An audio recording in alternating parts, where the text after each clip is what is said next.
Hi all, so we're going to do the question on functions today. So program आपको दिया गया है जो आपको बनाना है and you have to create a function in this in Python, right? So जैसे कि आप स्क्रीन पे क्वेश्चन देख पा रहे हो, क्वेश्चन में कहा गया है write a function count now, bracket में हमने रिसीव की है प्लेसेस नाम की एक list that takes a dictionary. So it's a dictionary जो आप रिसीव कर रहे हो. It's an argument and displays the names in uppercase of the places whose names are longer than 5 characters.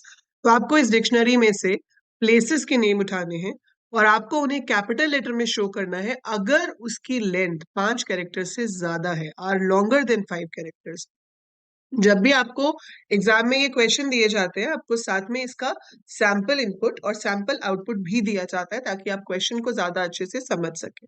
सो जैसे कि आप यहाँ देख सकते हो कि उन्होंने आपको दिया हुआ है कि आपके पास इनपुट अगर ये है तो आउटपुट होना चाहिए लंदन एंड न्यूयॉर्क, क्योंकि लंदन में 6 लेटर्स है और न्यूयॉर्क में उससे भी ज्यादा है. 5 लेटर्स वाला है हमारे पास दिल्ली है, पेरिस है, पर हम उसको नहीं दिखाएंगे क्योंकि कंडीशन कह रही है लॉन्गर देन 5 कैरेक्टर्स. तो 5 से ज्यादा कैरेक्टर्स वालों को आपको शो करना है, वो भी कैपिटल लेटर में फ्रॉम द डिक्शनरी. तो अब इस चीज में आपको देखो क्या क्या पता होना चाहिए. सो आपको क्या क्या पता होना चाहिए मैं आपको पहले ये सिर्फ लिख के दिखाऊंगी, उसके बाद हम इसको कोड भी करके देखेंगे, ठीक है. सो पहली चीज ये पता होनी चाहिए ऐसे क्वेश्चन में कि आप फंक्शन बना रहे हो और फंक्शन किस कीवर्ड से शुरू होता है. फंक्शन शुरू होता है डेफ से. तो आपको पहली चीज जो लिखनी होगी वो होगी डेफ, एंड मेक श्योर कि आप उसे स्मॉल लेटर्स में लिखें क्योंकि वो कीवर्ड है. सो डेफ हमने यहाँ पर दे दिया. अब हमें क्या करना है, काउंट नाउ, और ब्रैकेट में रिसीव करना है प्लेसेस. तो मैंने जो क्वेश्चन में फंक्शन का नाम बोला है उसी को लिखा. जिस केस में लिखा हुआ है उसी केस में मैं यहाँ पर भी लिख रही हूँ, and then I put a colon. So first line of the function will be def count now. Bracket में प्लेसेस लिखा हुआ था, मैंने लिख दिया. अब इसके अंदर मुझे क्या करना है, इसके अंदर मुझे डिक्शनरी को ट्रेवर्स करना है क्योंकि डिक्शनरी तो पास की गई है. तो ट्रेवर्स करने के लिए आपके पास डिफरेंट मेथड्स हैं, like I can write for K in places, या फिर मैं K comma data in places dot items भी लिख सकती हूँ. That is totally up to me, right. So अगर आप इसको ऐसे करते हो for K comma let's say val in places dot items. So dictionary के साथ हम ऐसे लिख सकते हैं. इससे क्या होगा कि के में की आ जाएगी, वैल में वैल्यू आ जाएगी for all the possible values of the dictionary. तो जैसे कि आपके पास ये डिक्शनरी गिवन है, तो जब लूप पहली बार चलेगा तो के में आएगा 1, वैल में आएगा दिल्ली. जब लूप दूसरी बार चलेगा तो के में आएगा 2, वैल में आएगा लंदन, फिर के में 3, वैल में पेरिस, एंड सिमिलर वे. ठीक है. पर उसके लिए ये जरूरी है कि आप यहाँ पर डॉट आइटम्स लिखें और आइटम्स के पीछे राउंड ब्रैकेट्स भी होती है, ठीक है. So for K comma val in places dot items इस तरीके से लिख सकते हैं. मैं आपको दूसरा मेथड भी अभी बताती हूँ. अब इसके अंदर आपको ये चेक करना था कि इफ लेंथ ऑफ वैल, मतलब जो सिटी है, अगर उसकी लेंथ 5 से ज्यादा है, और आप यहाँ पर ध्यान रखेंगे मैं जितनी बार कोलन दे रही हूँ उतनी बार मैं स्पेस छोड़ रही हूँ. Indentation is very important. So if len of val is greater than 5, I have to print it, and I have to print it in capital letters. So capital letter में convert करने के लिए हमारे पास function होता है जिसका नाम है upper. So print val dot upper.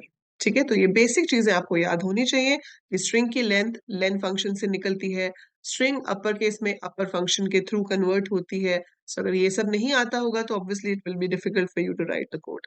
But आपने यहाँ पर क्या लिखा, डेफ फंक्शन का नाम, फर्स्ट लाइन तो लिख दी.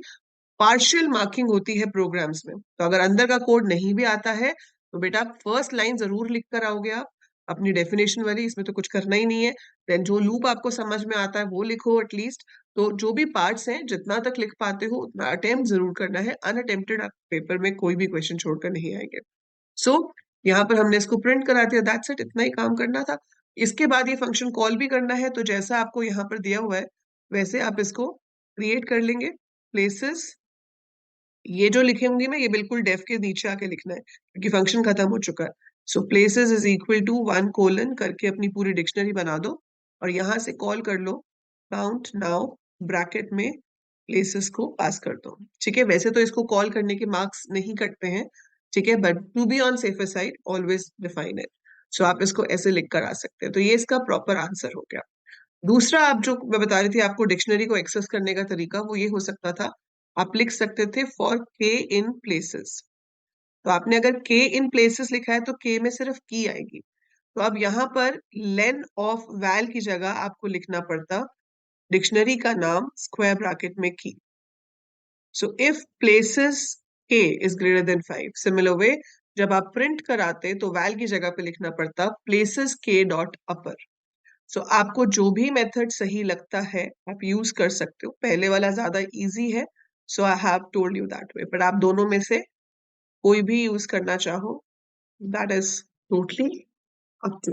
ठीक है, बस जो भी मेथड यूज करो एक मेथड को दिमाग में बिठा लो कि डिक्शनरी पे क्वेश्चन आएगा तो इसी तरीके से हम उसको यूज करेंगे। ठीक है, ताकि आपको पेपर के टाइम पे कोई भी कंफ्यूजन ना रहे। अब इसको अगर मैं कोड करके दिखाना चाहूँ आपको तो मैंने यहाँ से डिक्शनरी जो है वो कॉपी कर ली है। ठीक है, and I go to file, new file, and मैंने यहाँ पर इसको तो चलो पेस्ट कर दिया, but before that what I am going to do is I'm going to define the function. तो मैं यहाँ ऊपर फंक्शन बनाती हूँ, मैंने लिखा def count now ब्रैकेट में places, जो मैंने आपको लिख के दिखाया था वही सेम चीज मैं यहाँ पर कर रही हूँ, for val comma places dot items colon। हम चेक कर लेंगे कि अगर तो लेंथ ऑफ val 5 से ज्यादा है तो आपको val को प्रिंट कराना है कैपिटल लेटर्स में। So we should print it. ये हमने डिक्शनरी ले ली और फिर हमने इस काउंट नाउ को कॉल कर लिया, क्योंकि फंक्शन जब तक कॉल ना हो तब तक एग्जीक्यूट नहीं होता है। ठीक है, सो आपका ये हो गया PRG1 and I executed. So we're getting London, New York as the answer. यही आंसर आपका एक्सपेक्टेड भी था, है ना? So this is your final code for this. 2 marks का क्वेश्चन है, बट सिमिलर टाइप के क्वेश्चंस आते हैं। अगर आप प्रैक्टिस करोगे तो ये 2 नंबर आपके, और जब हमें 100 आउट ऑफ 100 चाहिए होते हैं प्रैक्टिकल तो हो गए, बच्चे 70 out of 70।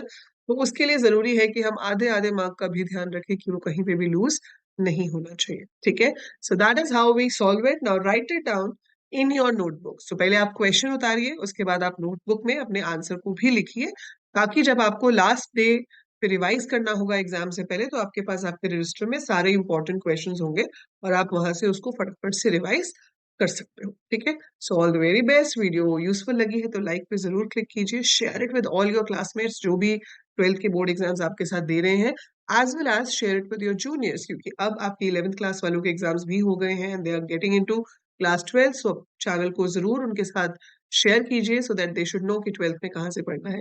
So that's it for this video. I'll see you in the next one. Till then, take very good care of yourself. Bye for now.